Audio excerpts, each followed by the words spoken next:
Welcome to the Emerging Civil War podcast. I'm Chris Mackowski, and joining me today is this year's recipient of the Emerging Civil War Award for Service in Civil War Public History, Tom Clemens. Tom, how are you today?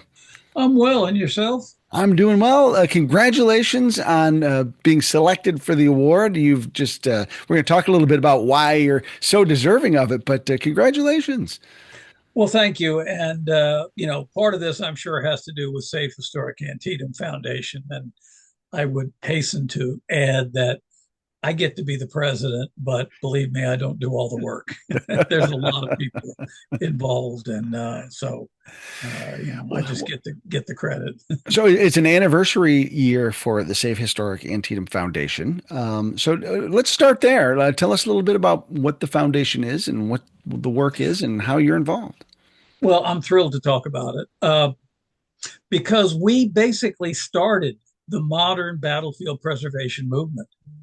That in 1986, our county commissioners unlawfully rezoned a piece of property that was we know as the Grove Farm. This was a big farmhouse west of Sharpsburg that was a hospital for both sides during the battle. And when Abraham Lincoln visited the battlefield in October of 1862, he was photographed at the Grove Farm and went through the house comforting Union and Confederate wounded soldiers. Tremendous piece of history and a big farm, which our county commissioners carved up into three different levels of commercial zoning, a shopping center, a housing development, and all that. And we didn't know who to turn to because there was nobody. Yeah. So John Schilt, who I think probably a lot of you may recognize the name, local author, and myself, Dennis Fry, who I'm sure a lot of you folks recognize, got together and said, we got to do something, but what? And so we got a lot of other local folks together and we sued the county commissioners for their zoning, which was illegal. Mm-hmm. We learned a valuable lesson doing that. We won at the local level, but were overturned at the next level of appeal because, and this is interesting, if you or I were to say rob a bank, there's a 10-year statute of limitations where you can be arrested for that crime. Mm-hmm. If the county commissioners violate their own zoning laws, you have 30 days to catch them at their crime. After Wow. that, whether it's legal or not, it stands. Isn't that Wow. something? Wow. That's crazy. So we lost, but the good side was we got a lot of people involved from a lot of different parts of the county. It wasn't just Civil War folks, it was history folks.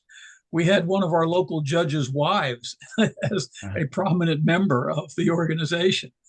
And a local lawyer, an attorney, again, supportive of what we were doing, came to us and said, you guys are making a lot of noise about what you don't like. Nobody really cares about that. If Mm-hmm. you want to do something, you got to get a skin on the wall, put your money where your mouth is, and preserve something. Fair enough.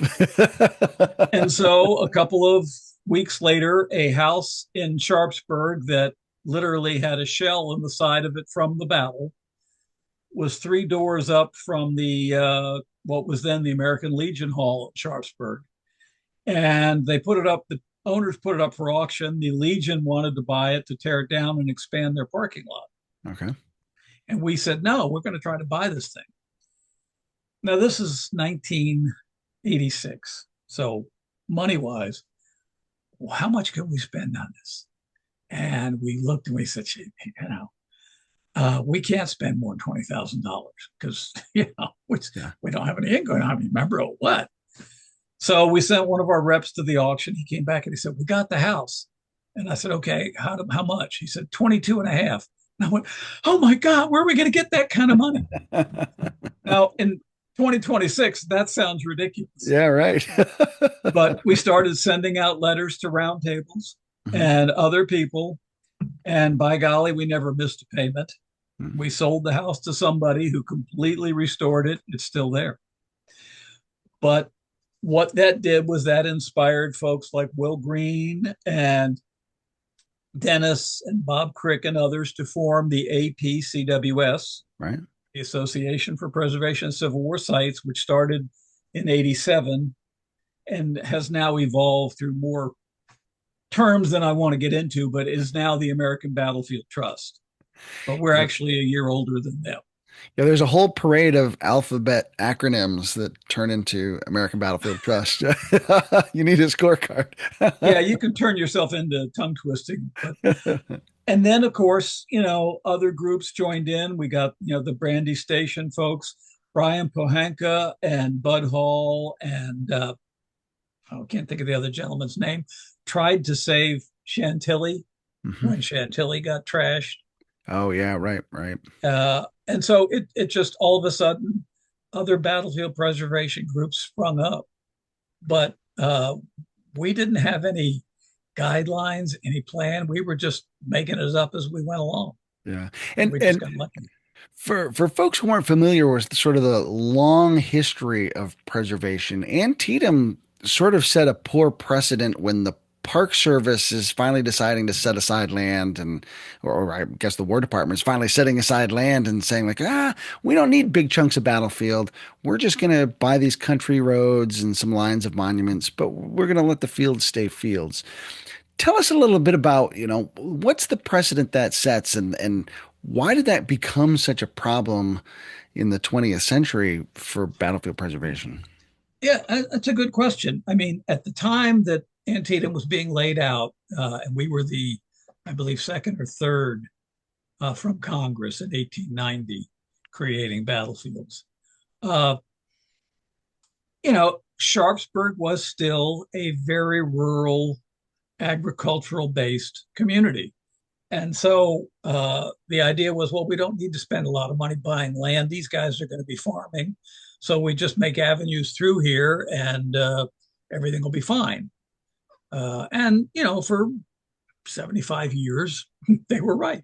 Yeah. Uh, but it did, like you say, put us in a very bad position as modern intrusions started to crop up.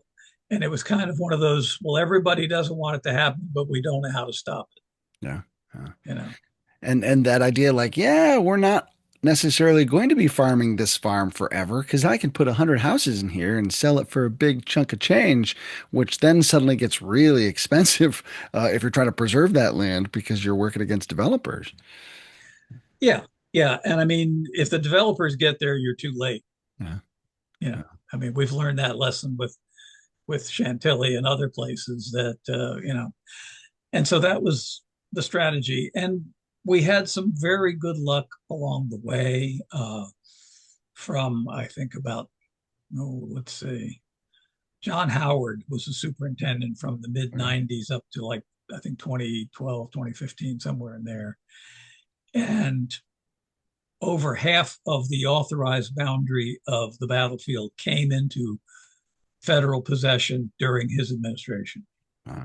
And that's an incredible statistic if you Yeah. think about it. That's a lot of land to Yeah. to get saved.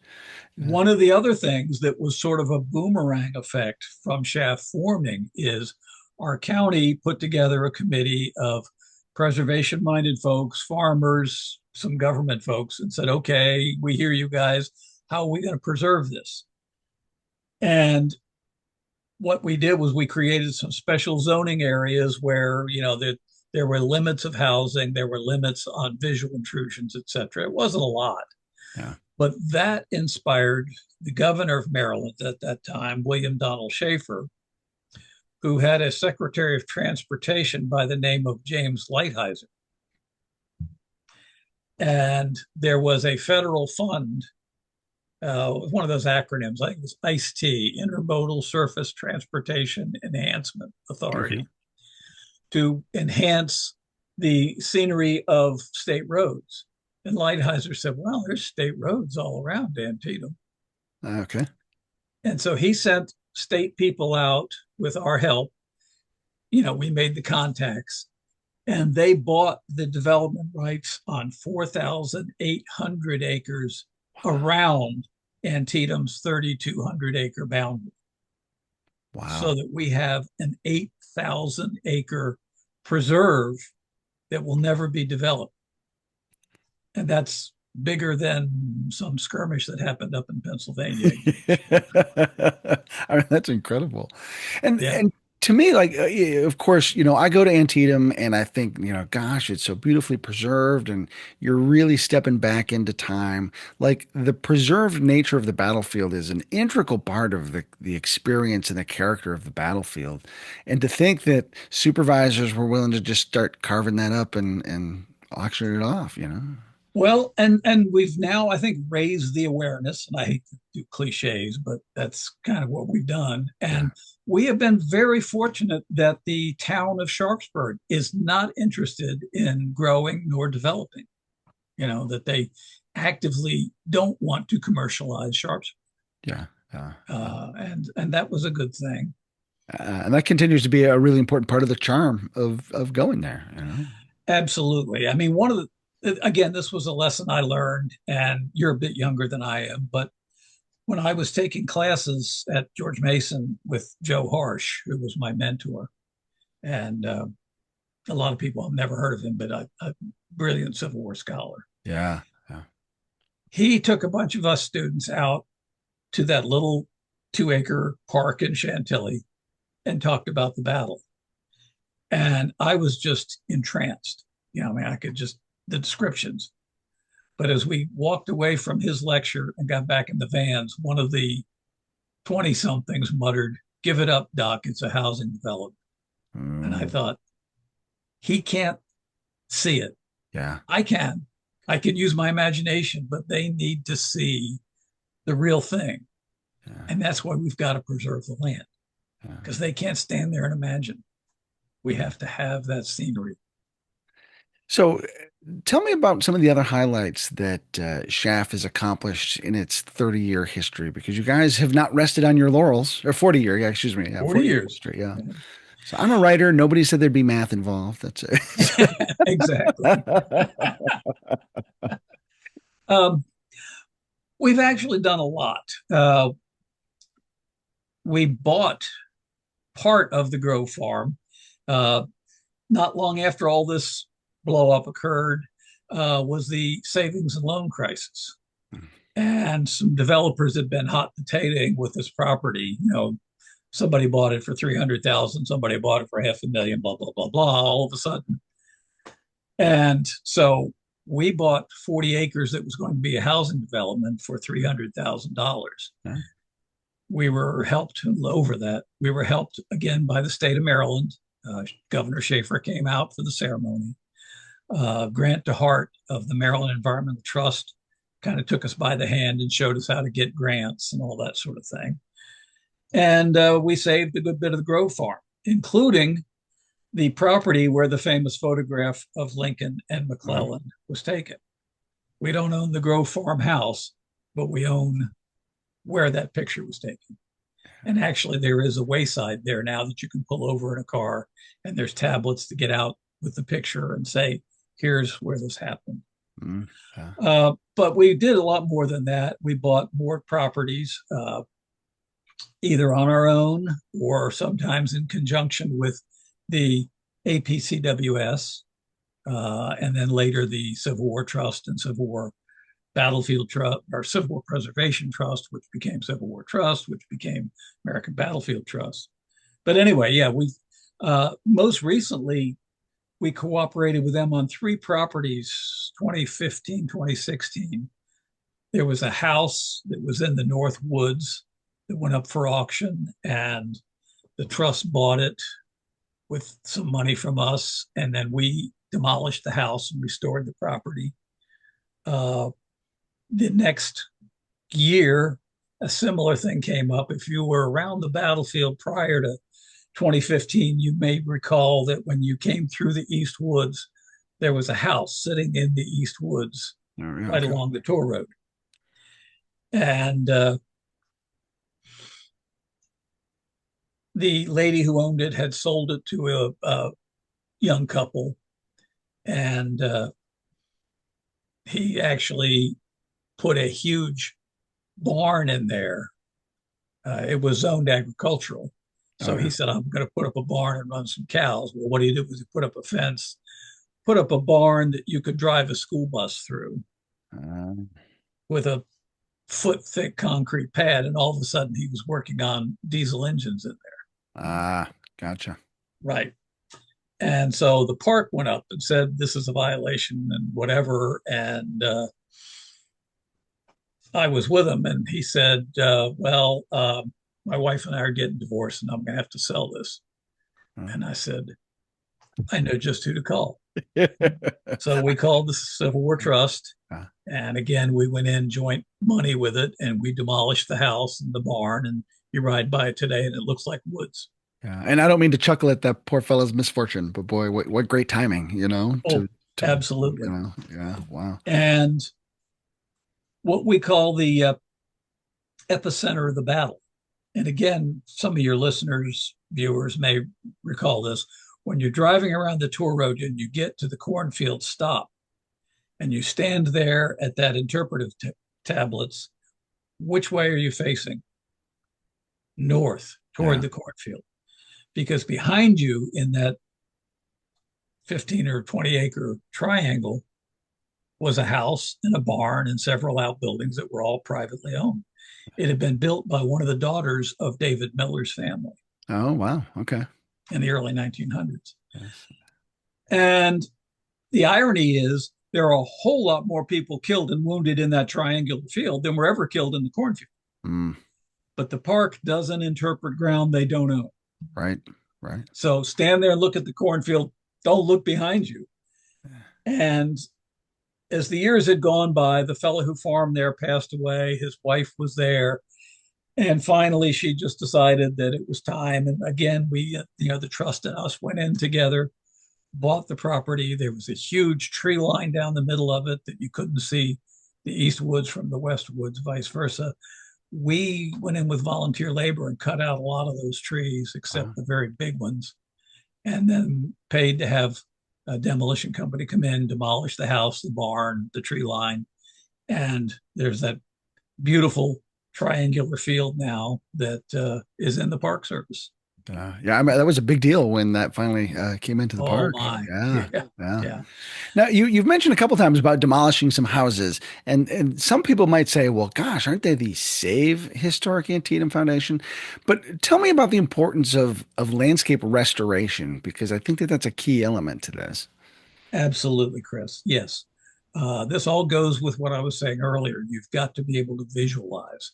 And it's hard to do when you're standing there looking at a barn or a house or something and saying, well, these soldiers moved right through this field. And yeah. So, yeah, we have demolished a lot of houses. And there are some people who have kind of, well, gee, I'd like to rent that. It's like, well, I understand, but Yeah. we own it and we can tear it down. Yeah. Uh, we just bought a couple of houses on property on the Harpers Ferry Road south of town. When you drive the tour road at Antietam, and I know you've probably done it dozens of times, but Sure.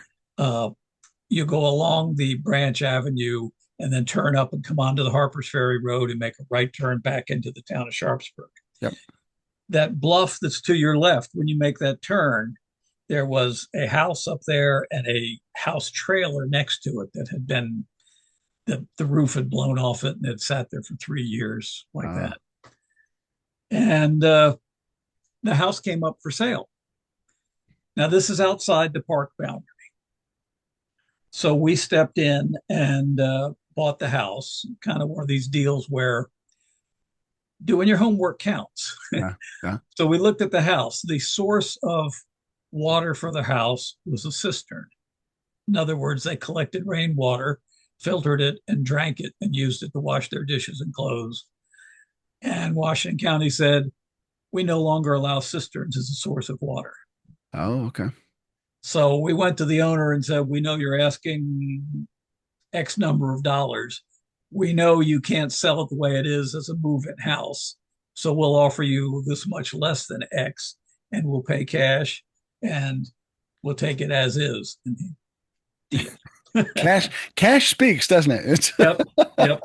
So we got that property and then about a year or two later acquired the abandoned house trailer next to it. Uh-huh. And we've cleared that. So we now have a full acre there that is exactly where Richardson's company of the Washington Artillery brought their guns when they retreated from the Burnside Bridge to repulse Mhm. the Okay. Ninth Corps attack. And I have in my upcoming book letters from Richardson describing the terrain and being there and watching McIntosh's battery be overrun, and said I got out because I pulled my guns behind some haystacks. Yeah. Yeah. You Wow. know, and we can make that happen. It's now real that there can be haystacks there. And actually we just poured a pad last week. We're going to have a reproduction cannon put on the site Oh, cool. Wow. So, right where the Washington Artillery was. wow. Wow. And so that's the last 2 years. Last year, the uh, house next to that, a house with a big white kind of arch in front and a black roof. It's the house right across the street when you turn onto Harper's Ferry Road. Yep. Young couple bought that. We knew them. They were, socially, they're interested in history and preservation, and we knew them socially, etc. They got transferred to Alaska for some kind of job, temporary assignment or something. They're ex-military. And so I was watching her Facebook, and she posted and said, "We've fallen in love with Alaska. We're going to sell our house in Sharpsburg." And I went, "Oh." So I got in touch with her and said, "Let's keep real estate agents out of this. Yeah. Us and Civil War Trust will make a deal with you." And we did. Uh, And in fact, it was such a good deal that the guy across the street, whose property is inside the battlefield boundary, said, "Hey, I want to sell mine too." oh, nice. Yeah. Okay. So we paid. Well, basically, what we did was we bought the house outside the boundary with the trust. We went halves on them with it. It was over $500,000, Wow. and it's going to come into our possession the end of this year. It's a real dilemma for us because we really don't want to tear this house down. Yeah. It's newer. They've put a ton of money into it. It's really nice, and we've paid that because it was Yeah. nice. What we'd like to do is move it. Ah, okay. So we're looking into moving the house off of this so that we can clear the property. But that's going to give us an acre next to the acre we already own. Hmm. And we've talked with the superintendent of the battlefield about, we told him, we said, we'll give you the property just because, again, you've been here. Where do you get a chance to stop and view the whole field of the Right. Ninth Corps attack? Right. There isn't. You could walk out to the New York Monument, but the Ninth New York Monument, but there's no place to park. Right. Yeah. Last time I went out there, it was treacherous to try to find a place to pull over.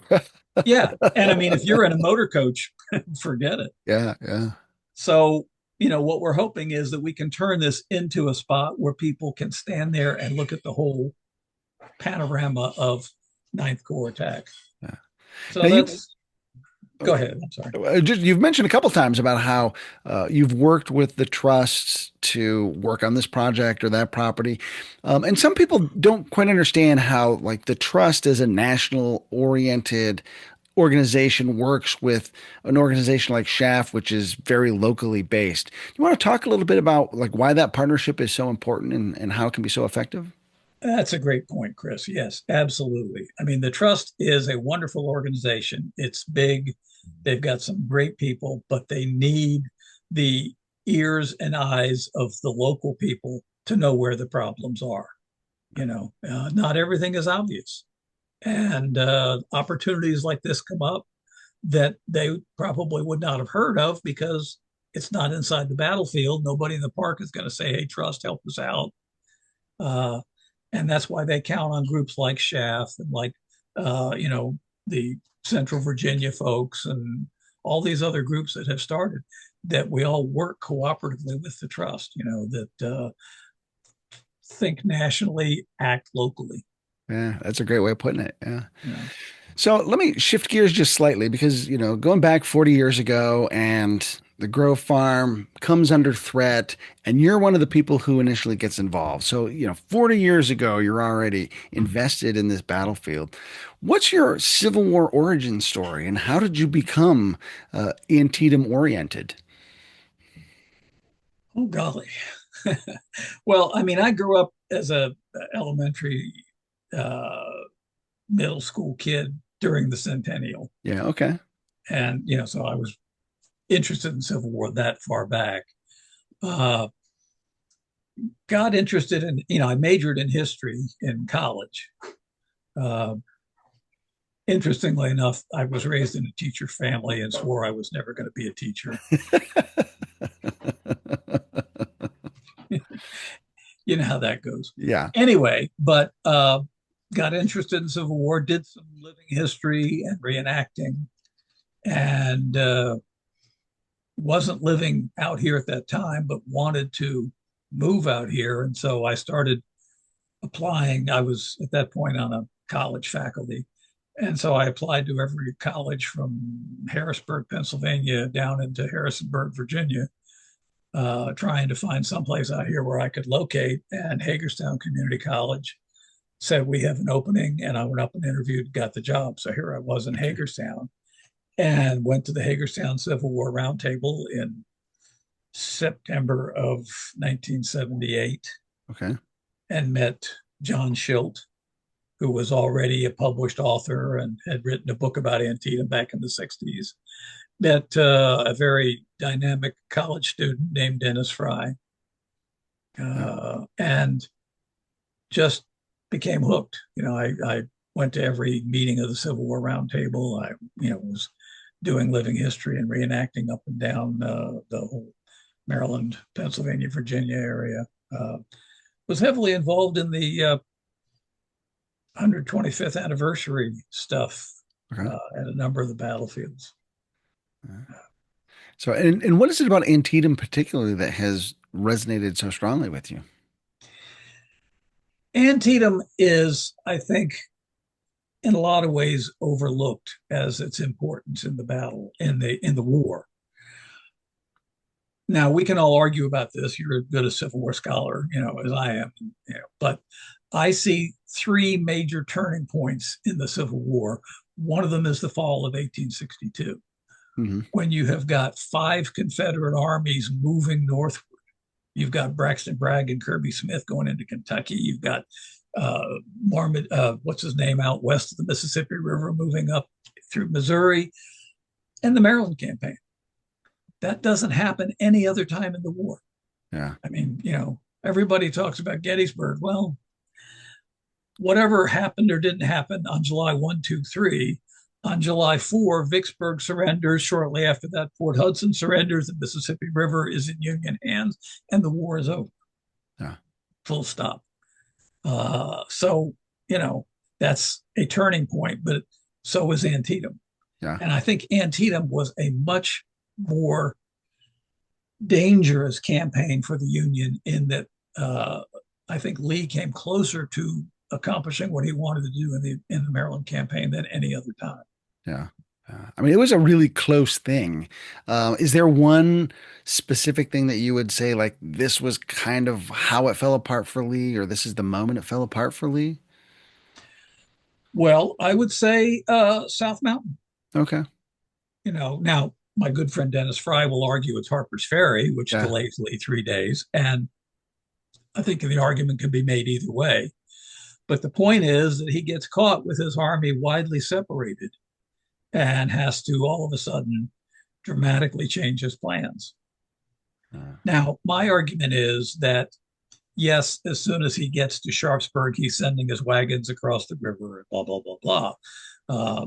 Everything but the ammunition wagons were sent across the river, and he's preparing that. But he's also sitting on the Hagerstown Sharpsburg Turnpike. hmm. And if he just turns to his left and marches 11 miles, he's in Hagerstown, which, like Gettysburg, is a road hub. Yeah. And whoever controls the town can move in any direction they want. And whoever's pursuing them has to surround the whole town to stop them. And so my argument is Lee stopped at Sharpsburg as a temporary point to gather his scattered army, but he was going to move by his left. Hmm.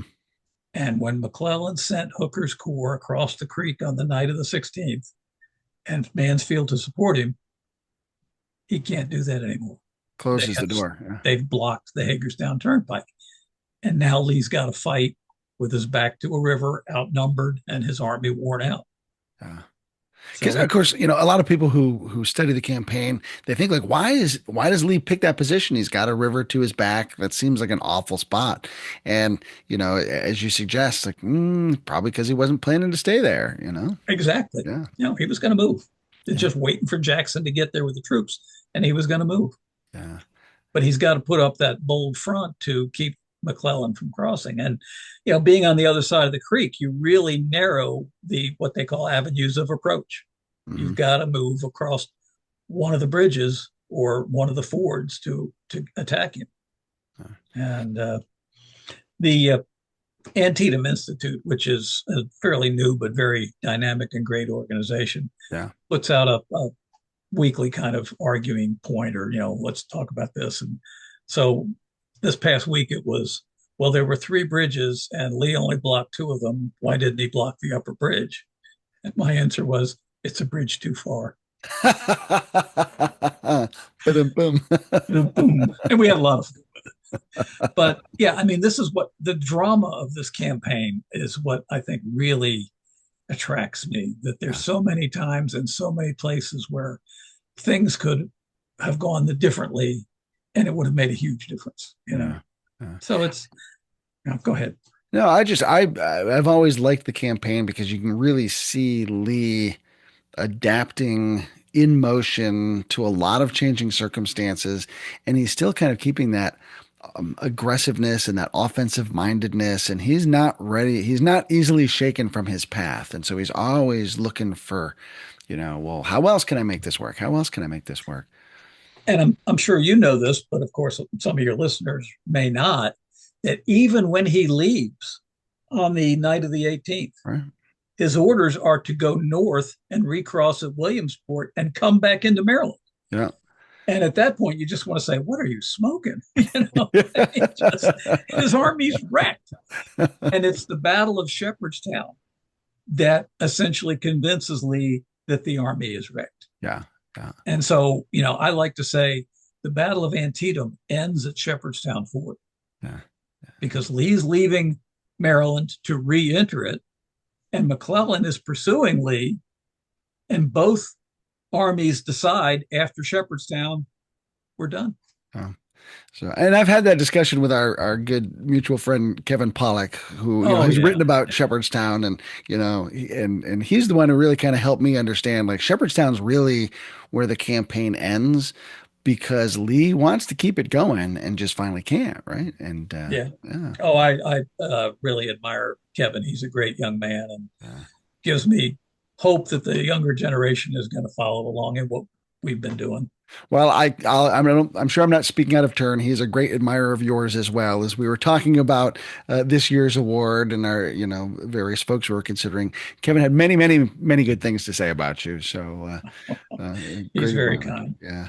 Well, and that kind of brings me back to the second reason why we wanted to recognize your work, aside from the Save Historic Antietam Foundation, is just like, many of us look at you and kind of think of you as Mr. Antietam or Dr. Antietam, if we want to be a proper about it. But like you have done so much over your career to bring new insight into the interpretation. I don't think it's an exaggeration to say that you have helped redefine Antietam interpretation for a whole generation of us in the work that you've done. Well, I really believe that for many, many years, Antietam was sort of to use an old expression, the red-haired stepchild Uh, of Civil War battlefields. I mean, when the Park Service took it from the War Department in 1933, the government controlled 100 acres. That was it. wow. You know, so it really, and for a while, it was jointly administered with Gettysburg, and of course, where did all the resources go? Sure. Which, in fairness, I will say, Gettysburg Battlefield is outside the town that is the county seat of Adams County, which was going to grow no matter what. And so the money was probably better spent preserving that at the time than Antietam, because Antietam wasn't going to grow, Right. But and then, as I say, until recent times, their strategy worked. Hmm. But yeah, and there were a lot of things that I found as sort of long established beliefs that just didn't hold water. Um, I kind of stumbled on it, but I wrote that article back in the 1990s about the fact that there was an iron brigade long before the Right. Wisconsin Iron Brigade, and it was extremely well documented. I even had a chance to talk to, oh golly, Alan Nolan, Okay.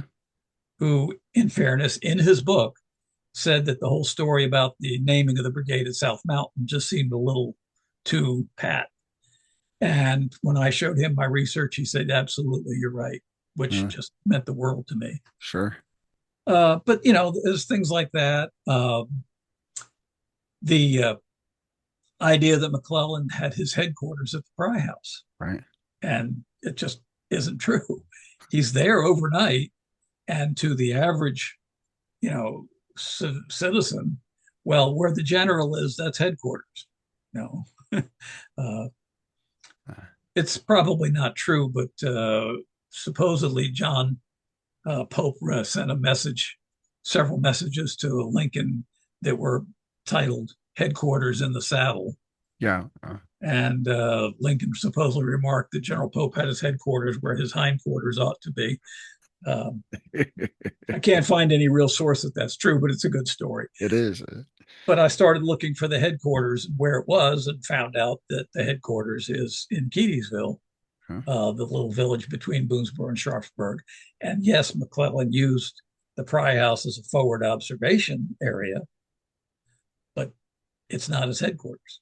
Hmm. Headquarters was, like over 1,000 people, Yeah. nine, Right. I mean, it's a huge, yeah, huge encampment. 980 some horses, 120 wagons. And you look at that photograph that Gardner took on the 18th, and you're going, where the hell is everybody? If this is headquarters, well, this ought to be a booming metropolis here. And there's three guys and two horses. Yeah. Let me ask you. But Oh, go ahead. I'm sorry. quick tidbit: Yeah. who do they take to the Pry House when they're wounded? Hooker and Richardson. Mm. Who were the first two generals to arrive on that ridge on the 15th? Hooker and Richardson. And what was the nicest house in the area? Pry House. Yeah. So who grabbed it for headquarters? Hooker and Richardson. It's their headquarters. It's not McClellan's. Yeah.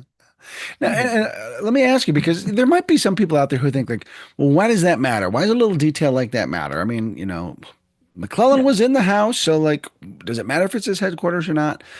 But in the grand scheme of things, those sorts of details I think, are important. Tell me your perspective on that.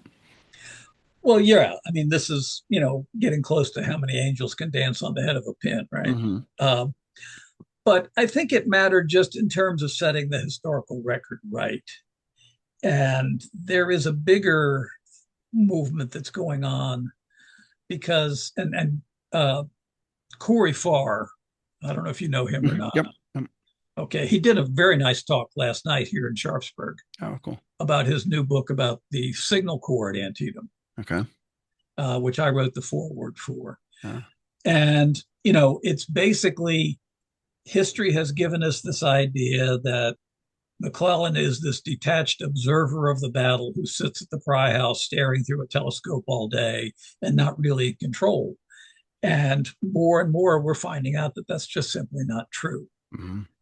And Corey has been a big part of that with his detailed study about where the signal stations were and how they were working on that. Steve Stottlemyre has written a very good article using part of the material that I'm doing in the Carman papers, that we know McClellan is across the creek and on the battlefield at least 4 times during the battle. Wow. Yeah. Yeah. Yeah. So it's basically chipping away at these long established beliefs that when you start examining it just aren't true. Uh, You and I know, really like that idea that, if we can kind of peel back some of those layers and have to reconsider what we think we know about someone like McClellan, well, what else do we need to then reconsider about him? And McClellan's a guy that people have strong feelings about and they have their minds made up about him. oh And yeah. maybe that's a disservice to him and to the story. If we've got our minds made up about these things, then, how can we learn about them and appreciate them a little bit more? One of the things that really kind of got me started on this was reading a book that professional military officer did about McClellan and the mission of U.S. Army officers that went over to observe the Crimean War Right. and saw the siege of Sevastopol. And it was Mordecai and, oh golly, another one of the old fossils in the War Department, and McClellan, who was the junior guy Yeah. who, got to write the report, of course. But he saw, what it was like to lay siege to a big city. He saw rifled cannons. He saw these fortifications, rifled weapons, shoulder arms, and started saying, and what really impressed him was the problems of logistics of supporting an army that far away from its base. Mhm. And it ain't exciting. You're not going to give roundtable talks about logistics, but I've heard several people on, professional officers on staff rides say, amateurs talk tactics, professionals talk logistics. Yeah, yeah. I mean, You you win know, or you win or lose based on it for sure. yep. Yeah, If you can't feed them and supply them with ammunition, there isn't going to be a battle. yeah. And I think you could make the reasonable argument that McClellan loses his job because of logistics related issues, and his slowness moving out of Antietam all relates to his ability to supply or not supply his battered army. And Where's he going to move? yeah, Across the river, where there are no bridges for miles in either direction. I mean, tens of miles in either direction. So he goes into Virginia and we get a flood. hmm How are they going to eat? How are they going to get ammunition? Who's going to supply them and how and where from? yeah, Plus, and this is another thing, McClellan is commanding an army that is in someone else's department. John Wool commands the department that oh yeah, includes Maryland. He's in Baltimore. He's senior to McClellan. And he doesn't really think that this campaign is a very good idea.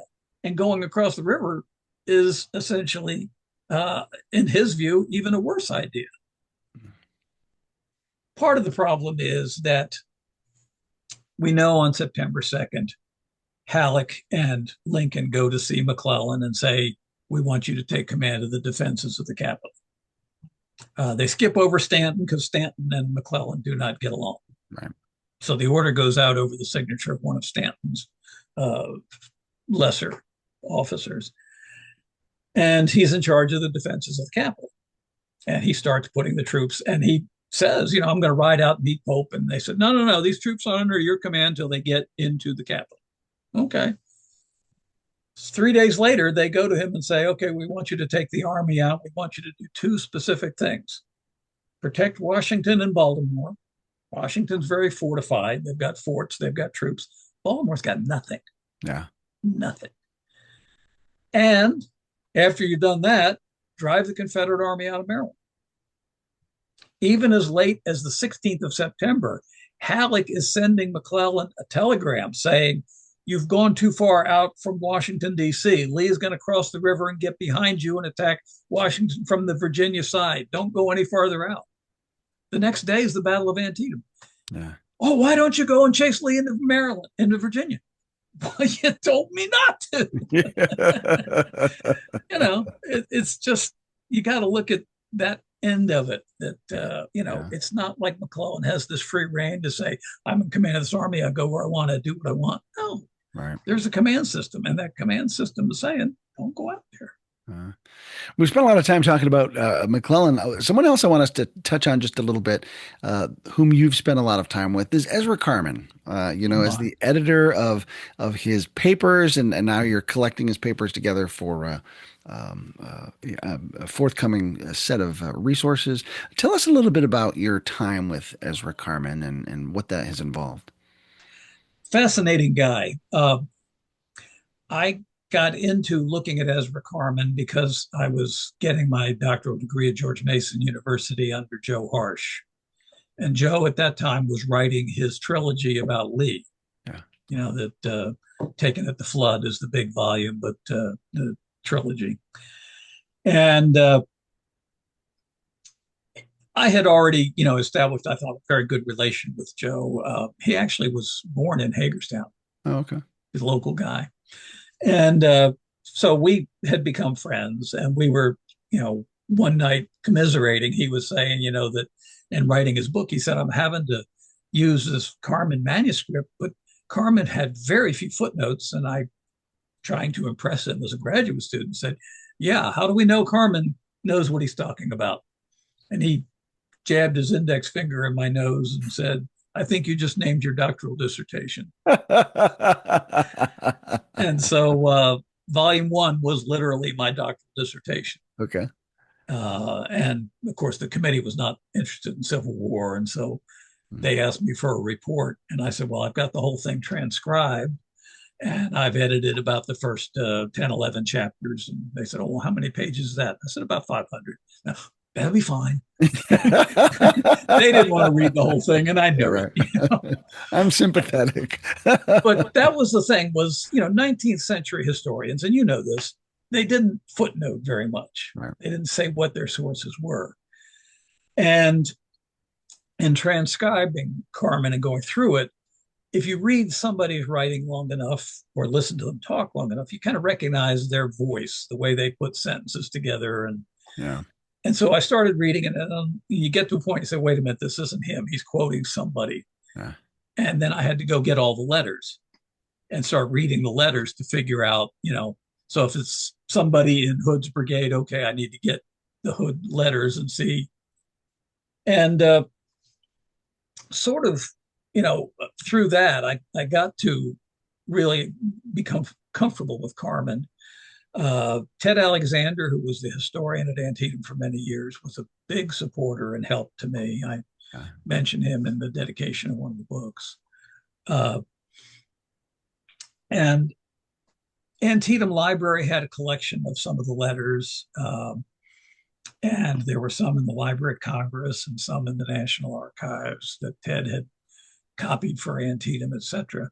But there were others that, I knew there were a few in New York Public Library.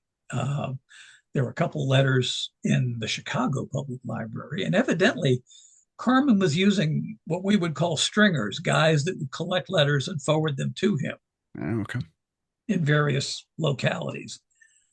So I became convinced that there was something in New York that, we hadn't seen. And I went up there to the New York State Public Library in Midtown Manhattan. And they have a 6 feet of shelf space of Carman material. Oh, wow. Because he wrote all kinds of stuff. He was going to write a narrative of the whole war. He was going to write, he actually was selling subscriptions. He was going to write a history of the 20th Corps, and it never Wow. got published. Wow. But anyway, and some archivists had separated out into boxes, and there were, boxes on this battle and that battle, a bunch of early fighting in Western Virginia, letters from people involved in that. And there were 3 big, what they call Hollinger boxes, which hold multiple file folders labeled miscellaneous correspondence. And I thought, okay, let's. And so I started just randomly pulling out letters. And I'm like, wait a minute. Yeah, I've got my list of what Ted has at the library, and this isn't here. Mm. So I realized there was stuff there. And I went to the archivist and said, yeah, I want to copy this. And they said, oh, that's way too much to copy. You'll have to microfilm it. And I said, how much is that? And he said, it's going to be $1,500. This is, again, back in the 90s. Yeah. And bless his heart, I called John Howard, superintendent of Antietam, and I said, there's a lot of Antietam stuff up here that is in the library, is not in your library. And I know because I've been through everything in your library. And 15 minutes later, he called me back and said, have a microfilm it. We'll copy it. We'll pay for it. Wow. Wow. So I found a bunch of stuff. The other half of it, sort of the unsung hero of this, is John M. Gould. I'll pause while you say, who? Who's John M. Gould? There we go. He was an officer in the 1st, 10th, 20th, 29th Maine, Okay. which was the same bunch of guys. They enlisted as the 1st Maine. They served 3 months, went home, re-enlisted as the 10th Maine, served 3 years, went home, and a lot of them re-enlisted as the 29th Maine. And so Gould wrote a history of all three regiments. Okay. But Gould was just obsessed with who shot Mansfield in the Oh, East okay. Woods. And so he started writing letters to everybody that he could think of or contact about what they knew about the fighting at the north end of the battlefield and who shot Mansfield and who carried him off the battlefield and who has his hat and who has his gauntlets. But Gould, in a way, was a better historian than Carman in that he would keep copies of the letters he wrote to people as Uh, well as what they wrote back to him. So I knew what he was asking them yeah. Okay. to get back. And Gould and Carman interacted. They were friends and traded material. So I assumed that everything that Carman had, Gould saw, and vice versa. And so Ted Savas wants to call this the Carman Papers, like Okay. the Batchelder Papers, and I understand that. But John Gould has as much to do with it as Carman does. Sure. Sure. Carman was the official historian of the battlefield. He was hired in 1894, laid out the battlefield as we know it today, all the avenues. He, where decided where they would go, who they would be named for, the 6 generals killed in the battle. Right.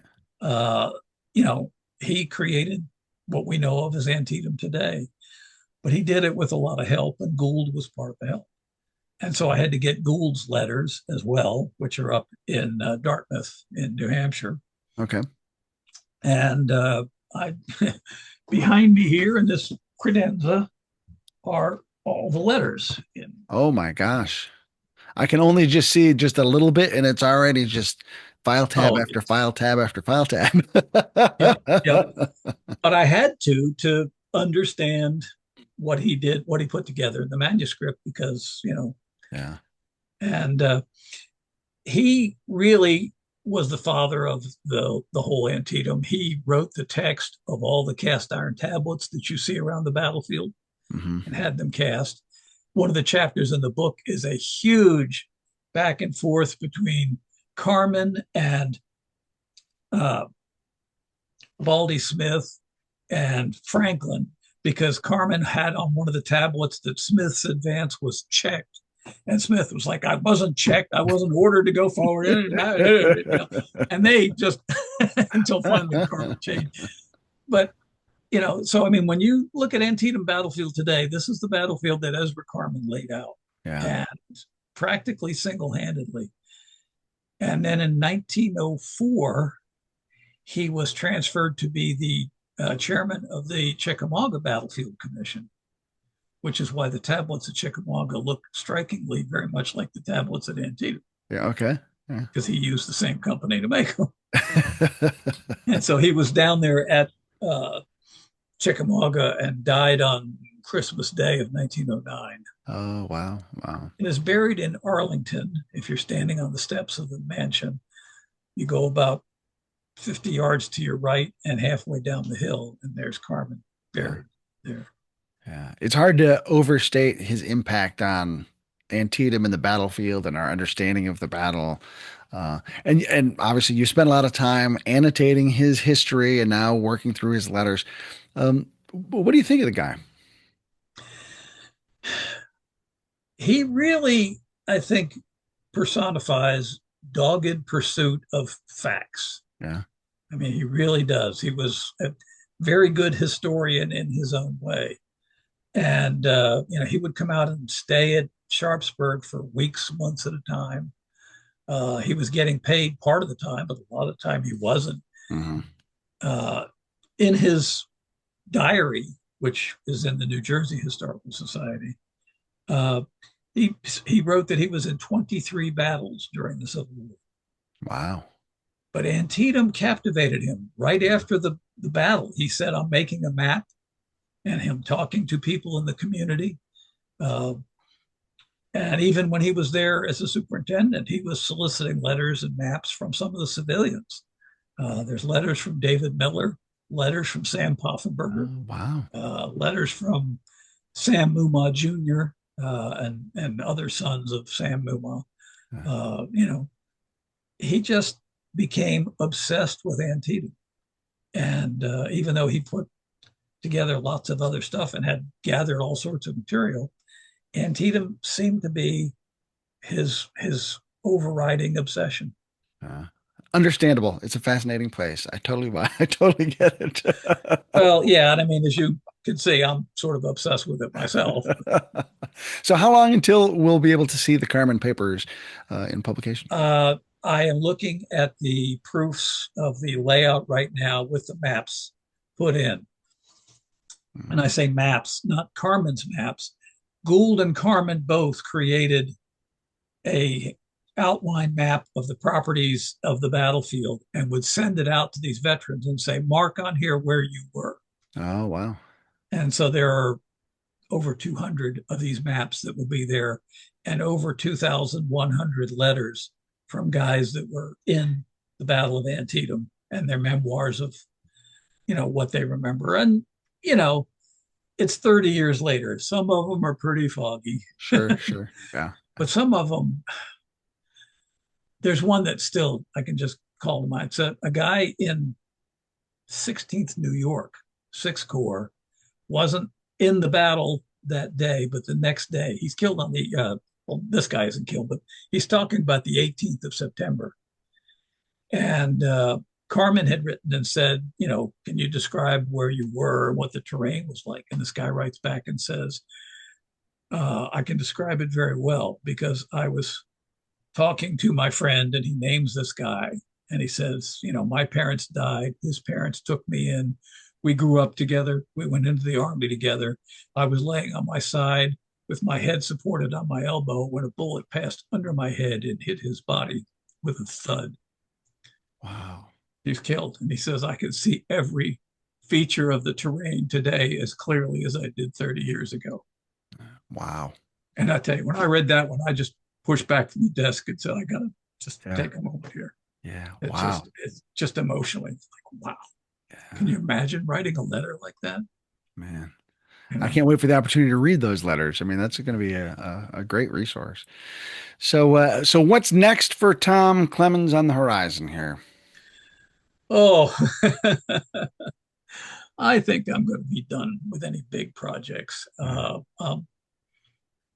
In my mid 70s and starting to have some physical difficulties. And so I think this is going to be the last big thing I take on. I'd like to find somebody young like Kevin Pollak to become the president of SHAF so I could, kind of work side by side with them to keep things going because I'm just worried that a lot of us preservation folks are getting older.